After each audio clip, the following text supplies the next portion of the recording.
Ketika Hyejin masih bersekolah, dia adalah dewi di kelasnya. Tapi sekarang dia menjadi biasa-biasa saja. Sedangkan cinta pertamanya si Chubi, dia telah tumbuh menjadi pria yang tampan. Dengan merasa dirinya rendah, Hyejin meminta sahabatnya yang cantik berpura-pura menjadi cinta pertamanya. Juga berpura-pura akan keluar negeri. Berpikir semuanya sudah berakhir. Tapi tanpa diduga, pemimpin baru yang menjabat di perusahaannya, dialah cinta pertamanya, Sung Joon. Hyejin sangat terkejut. Para karyawan menghampirinya ketika sedang menyapa pemimpin baru. Dia diam-diam bersembunyi di bawah meja. Saat istirahat, Hyejin tanpa daya berjalan ke koridor. Pada saat ini, sahabatnya menelepon. Hyejin membahas apa yang terjadi hari ini, curhat padanya. Tapi untungnya, sahabatnya sangat tenang dan membujuknya untuk tidak khawatir. Karena nama Hyejin sangat umum, tidaklah aneh bila ada nama dan marga yang sama. Sedangkan Hyejin yang sekarang tidak mirip sama sekali seperti seorang dewi. Setelah menutup telepon, Hyejin kebingungan bersembunyi di toilet. Mendengar rekannya semua bergosip pimpinan yang baru, dia lebih tertekan. Tanpa diduga, setelah keluar dari toilet, berpapasan secara langsung seorang pria berjas yang berperawakan menyerupai Sung Joon. Hyejin yang kaget berbalik dan bersembunyi di lift. Tanpa diduga, kebetulan bertemu dengan Sung Joon. Hyejin yang tidak bisa keluar, menekan tombol pintu lift dengan tergesa-gesa. Kecelakaan terjadi pada saat ini. Dia yang ketakutan, mengetuk pintu dan menanyakan apakah ada orang. Tapi dihentikan oleh Sung Joon. Kim Hyejin, lebih aman jika tidak banyak bergerak, benarkah? Untungnya, ketika Sung Joon sedang berbicara, menganggap dirinya sebagai staf yang namanya sama seperti cinta pertamanya. Setelah terhubung ke staf untuk perbaikan, Sung Joon merasa tenang, melanjutkan menelusuri hal tentang pekerjaan. Tapi suara gigi Hyejin yang berderit mengganggu konsentrasinya. Hyejin yang mengendalikan rasa tegangnya, wajahnya mulai memerah. Dengan cepat kesulitan bernapas. Pada saat ini, lampu di lift mati. Karena dia menahan napas terlalu lama, Hyejin mulai bernapas. Perilaku aneh ini disalahartikan Sung Joon sebagai klaustrofobia. Untuk menenangkan Hyejin yang ketakutan, dia menempelkan headsetnya, menaruhnya di telinga Hyejin. Lagu yang diputar ini adalah yang dulu digunakan Hyejin untuk menenangkan Sung Joon. Dalam keadaan terpesona, keduanya tampak teringat. Saat itu ketika hujan, Sung Joon yang masih kecil takut guntur. Saat pintu lift terbuka, musiknya tiba-tiba berakhir. Sung Joon berjalan keluar tanpa menoleh ke belakang. Sebagai wakil pemimpin editor, masih ada film tentang fashion yang perlu dikoordinasi untuk syuting.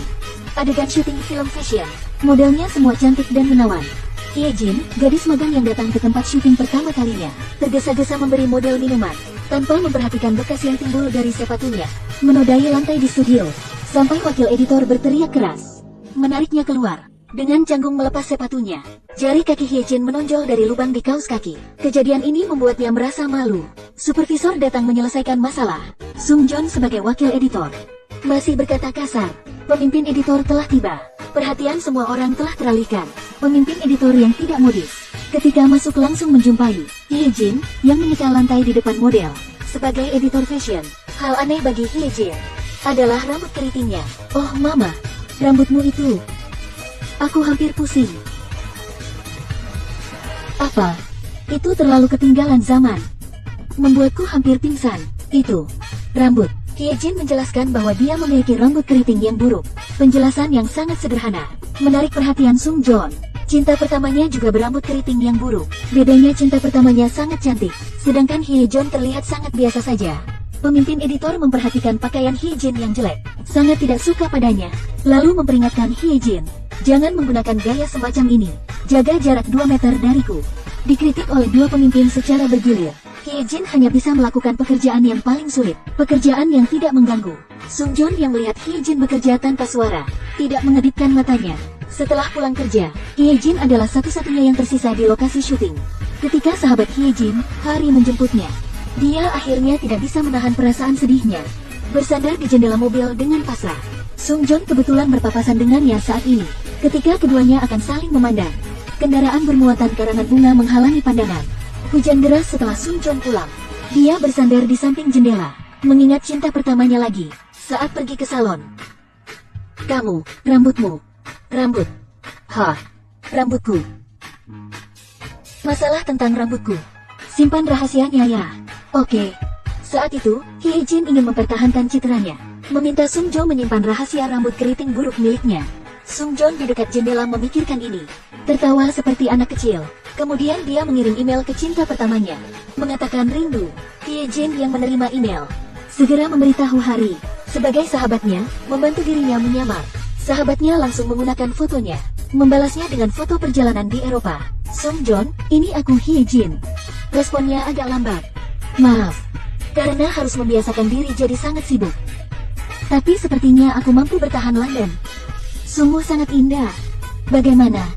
Hanya melihat fotonya, bukankah menurutmu sangat membahagiakan? Sung Joon tidak bisa menahan tawa ketika dia melihat foto itu. Meski Sung Joon perhatian di depan cinta pertamanya, namun di perusahaan, dia 100% seperti iblis. Saat rapat, dia memaksa karyawan membuat perencanaan yang sempurna, memberi semua orang waktu berbicara, dengan sikap tanpa ragu lagi, menolak pendapat semua orang. Hye Jin yang gugup mulai menentangnya.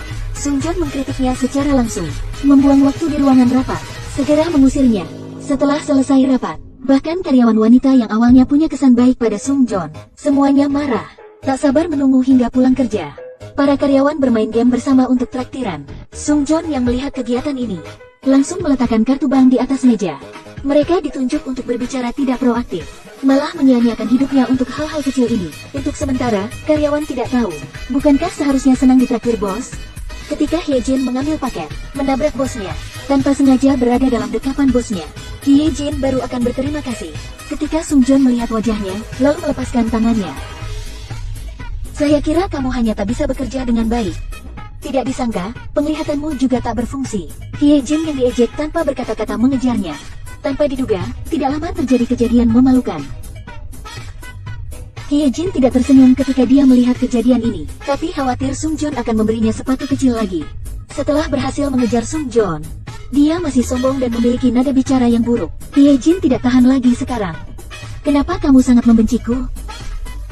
Kemampuan bisnis rendah, tidak bisa menjawab pertanyaan apapun. Yang paling menyebalkan adalah mengapa orang seperti ini bernama Kim Hye Jin.